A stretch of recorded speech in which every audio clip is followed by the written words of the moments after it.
హరికృష్ణకి అన్నారు. ఓకే, నాకు ఆ మాట వినాలి కదా నేను. హరికృష్ణ గారు ఏమవుతారండి? కొడుకు. సొంత కొడుకు. సొంత. Okay okay okay. మీరు దత్తపుత్రుడు, ఆయన సొంత కొడుకు. ఆయనకి ఇచ్చారు, ఆయనకి ఇచ్చారు. ఓడిపోయాడు ఆయన. ఓకే, ఇవాళ మీకు జగన్మోహన్ రెడ్డి గారు సత్యవేడి నియోజకవర్గం నుంచి పోటీ చేయమని మీకు గ్రేట్ ఆపర్చునిటీ అవును. ఇచ్చారు. అదంతా ఆవిడ ఆశీర్వాదమేనా? అంతే. ఆమె ఉంటేనే కదా నాకు రాజకీయం ఉంది. ఆమె లేకుండా నాకు రాజకీయం రాదు కదా. ఎక్స్పెక్ట్ చేశారు సార్ సత్యవేడి నుంచి మీకు సీట్ ఇస్తారు అని? నాకు గాడ్ ఫాదర్లు అయితే ఆమె వెళ్ళిపోయిన తర్వాత కానీ ముందుగానే గాడ్ ఫాదర్ పెద్దిరెడ్డి గారు, నాకు మిథున్ రెడ్డి గారు, వారి ఇదిలోనే నాకు సత్యవేడు రావటం జరిగింది. లేదంటే నాకు ఈరోజు టికెట్ వచ్చింది. ఎందుకంటే మదర్ కూడా లేరు కాబట్టి నాకు బ్యాక్ ఇంకెవరు లేరు. మిథున్ రెడ్డి గారు లేకపోతే, పెద్దిరెడ్డి గారు లేకపోతే నాకు ఈరోజు ఈ అవకాశం వచ్చేది కాదు. ఇక్కడ కనపడుతుంది మీ ఇంట్లో. ఒకటి జగన్ గారితో మీకున్న అనుబంధం, జగన్ గారితో ఫోటో పెట్టారు. ఈ పక్క పెద్దిరెడ్డి గారితో దిగిన ఫోటో పెట్టారు.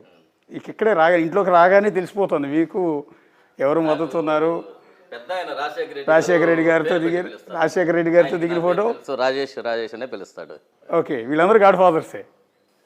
నాకు జగన్ గారితో అనుబంధం తక్కువ, కానీ జగన్ అన్నతో పెద్ద ఆయనతో అనుబంధం ఎక్కువ. ఎందుకంటే పిన్నమ్మతో నేను ఎక్కువ వెళ్తా ఉండింది అక్కడికి కాబట్టి ఆయన నన్ను రాజేష్ అనే పిలుస్తారు, పెద్ద ఆయన. ఓ ఇంకా సార్, సత్యవేడు నియోజకవర్గం మీకే ఇస్తారన్న అని అనుకున్నారా మీరు? లేదు, నాకు గంగాధర్ నెల్లూరులో ఎక్స్పీరియెంట్గా ఉన్నాను, కానీ అక్కడ వాళ్ళ ఈక్వేషన్స్ బట్టి ఉండే క్యాండిడేట్కి ఇవ్వాలని అనుకున్నారు. సరే, ఇంకా కాదు మీరు ఇంకొక దగ్గరికి పోవాలి అన్నారు. సరే ఓకే చెప్పాను నేను. సరే మీ ఇష్టం నా అన్నాను.